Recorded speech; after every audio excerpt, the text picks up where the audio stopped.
Avant de concrétiser la vision du Gabon souverain, il faut maîtriser la transformation locale, garantir la logistique du rail et mobiliser l'expertise nationale.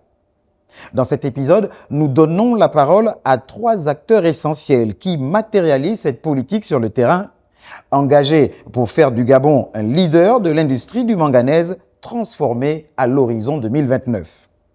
Comilog, leader mondial du manganèse, n'est pas seulement un acteur économique majeur.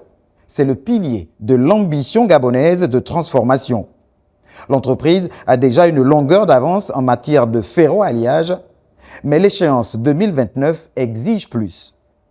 Nous verrons comment le groupe capitalise sur cette expertise pour devenir le modèle d'une industrialisation complète.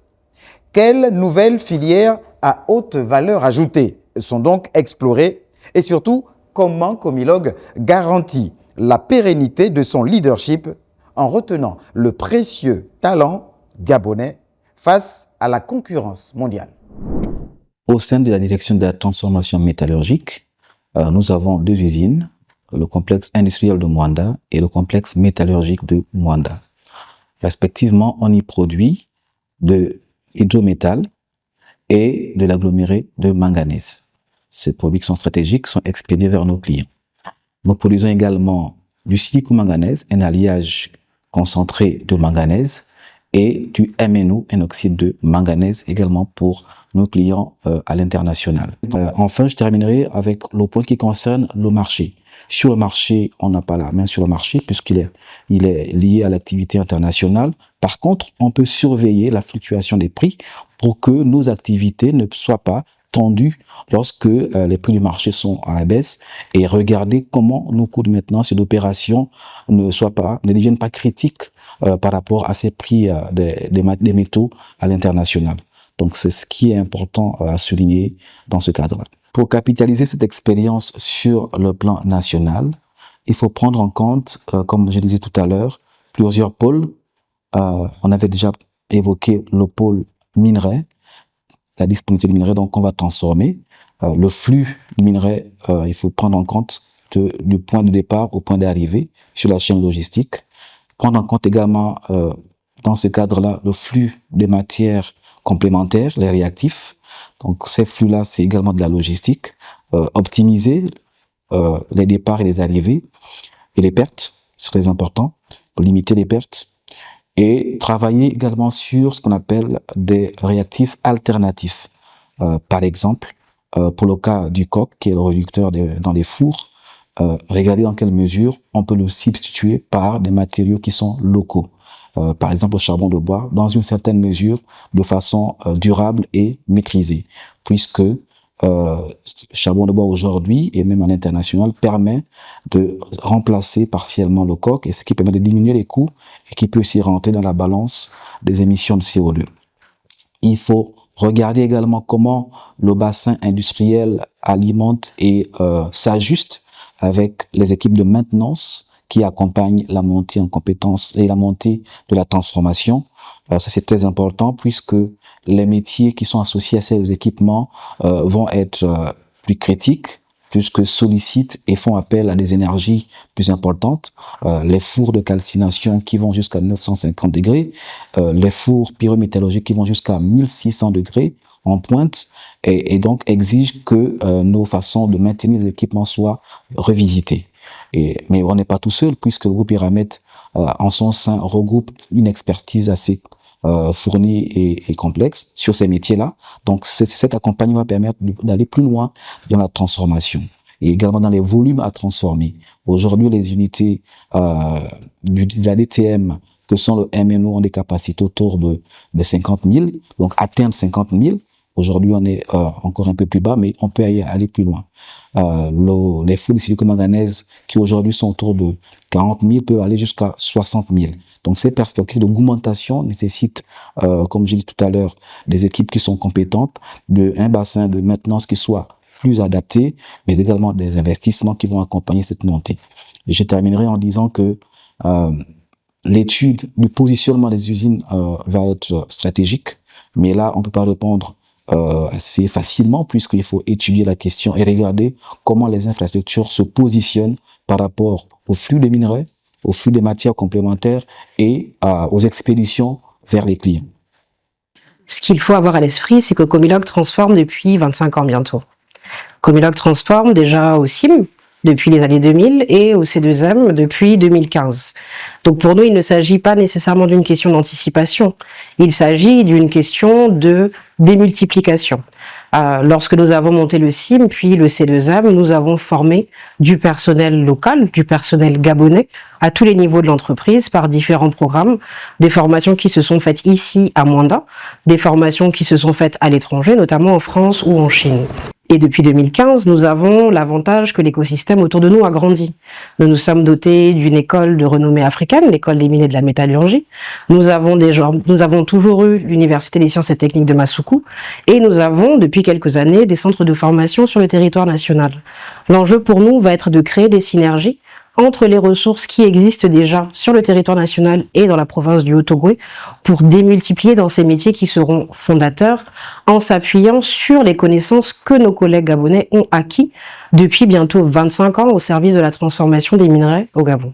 En complément des dispositifs existants que nous allons renforcer et démultiplier, Comilog a lancé il y a 2 ans un programme de bourse qui s'appelle Yamna, qui sont des bourses destinées à des jeunes bacheliers et qui ont pour objectif de les soutenir à réaliser leurs études universitaires. Cette année, nous avons amendé ce programme, piloté par la Direction du développement durable, en attribuant 20 bourses et en réservant 10 bourses spécifiques justement dans les domaines de la métallurgie, de la maintenance et des procédés, qui seront les 3 métiers critiques et essentiels pour relever le défi de la transformation, conformément à nos ambitions nationales.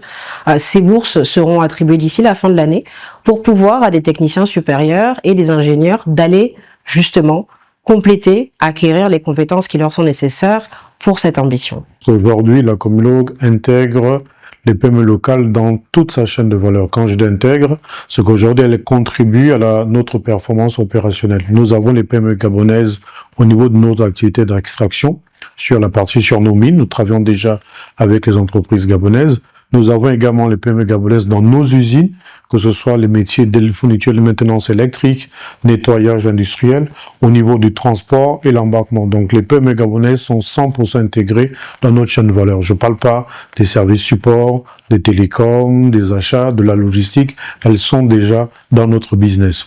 Ce que nous avons fait pour cadrer un peu ça, pour renforcer, nous avons mis en place ce qu'on appelle une charte du local content. Cette charte, elle a 2 axes. Le premier axe, c'est identifier davantage ces PME gabonaises, dans quel secteur ils sont, parce que on a la prétention de ne pas connaître. Il y a de nouvelles entreprises qui se rajoutent, qui se créent chaque jour. Donc, on va les identifier de façon détaillée et effective, pour savoir pouvoir les classifier. Et à côté, on va réserver des marchés qui seront 100% réservés à ces PME gabonaises pour qu'elles seules puissent justement avoir accès à ces marchés-là. Aujourd'hui, ces marchés, c'est près de 3 milliards que nous avons mis en place, que nous avons mis de côté uniquement pour ces PME gabonaises.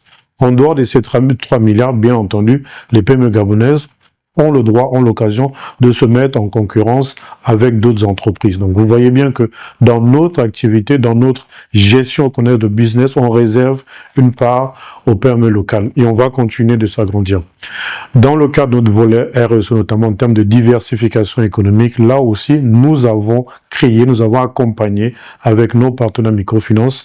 Aujourd'hui, c'est près de 300 micro-entreprises qui ont été mises en place grâce au fonds d'amorçage, qui nous permet d'apporter comme ça des financements à ces petites entreprises pour pouvoir continuer à grandir. Donc oui, la Comilog intègre déjà et on va encore continuer d'intégrer les PME gabonaises dans notre business. Un Gabon industriel ne vaut que par sa logistique. Le Transgabonais est la colonne vertébrale du transport du minerai et bientôt des produits transformés. Nous faisons le point avec la CETRAG sur les adaptations techniques prévues pour un fret potentiel plus lourd et plus exigeant, ainsi que sur les innovations nécessaires pour fiabiliser cette chaîne logistique vitale malgré les défis climatiques. La convention de concession confère à la CETRAG 2 rôles principaux. Le premier rôle, c'est celui de l'opérateur ferroviaire et le second rôle, c'est celui de gestionnaire d'infrastructure.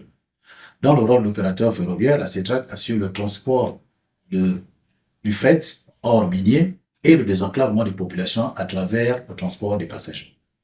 Dans le second rôle de gestionnaire d'infrastructure, la CETRAC met à la disposition des opérateurs miniers de la capacité ferroviaire matérialisée par des sillons. Le programme de remise à niveau de la voie ferrée initié en 2016 a pour objectif donc de restaurer la capacité initiale de la voie ferrée de 16 sillons, soit l'équivalent de 12 millions de tonnes transportées par an. Dans notre plan de développement de la capacité du chemin de fer, nous avons par ailleurs en 2021 un plan d'augmentation de la capacité appelé PAC, pour lequel des investissements ont démarré et qui permettront de passer de 12 millions de tonnes, comme je disais tout à l'heure, à 19 millions de tonnes en 2029. Et cette nouvelle capacité devrait permettre d'accompagner l'ambitieux programme d'industrialisation prôné par les plus hautes autorités du pays. Il faut savoir que la CETRAC, jusqu'en 2019, travaillait sous un format papier et avec un mode cantonnement téléphonique. Depuis 2020, la CETRAC a mis en place un système de gestion informatisé qui est un système de sécurité, un système de gestion de fluidité, et nous avons fait aussi l'acquisition d'un certain nombre d'équipements pour le renouvellement de la voie. C'est le cas de SMD, qui est un engin qui permet donc de renouveler entre 800 mètres et 1 km de voie par journée de coupe. La troisième acquisition, qui n'est pas de moindre, c'est l'acquisition d'un poste de soudage électrique. Ce poste de soudage permet là aussi de faire des soudures en 15 minutes, contre 2 heures de soudage qui était réalisé avec un système d'aluminothermie. Nous avons aussi fait l'acquisition du matériel de surveillance et de contrôle de la qualité de la voie ferrée. Et enfin, la CETRAC a modernisé son centre de formation de perfectionnement de France Civile avec un partenariat à l'international pour le renforcement des capacités de notre personnel. La CETRAC opère déjà en mode multimodèle avec certains opérateurs de transport terrestre, notamment dans le cadre du transport des produits de première nécessité. Je prendrai comme exemple le sucre. Le sucre est transporté entre Sucaf et la gare de Franceville par camion. Et ensuite, de la gare de Franceville, ce sucre est transporté par train jusqu'au port d'Ovendo. Et du port d'Ovendo, les opérateurs de transport terrestre reprennent cette cargaison qui est ensuite transportée vers les distributeurs. Cette solution peut être étendue à d'autres opérateurs en fonction des besoins qui seront exprimés. Vous comprenez que la CETRAC est en phase de modernisation pour accompagner la vision du chef de l'État. L'industrialisation n'est pas seulement l'affaire des multinationales ou de l'État. Elle repose aussi sur les PME 100% gabonaises. C'est le cas de Thalex, dont l'équipe est exclusivement composée de profils nationaux.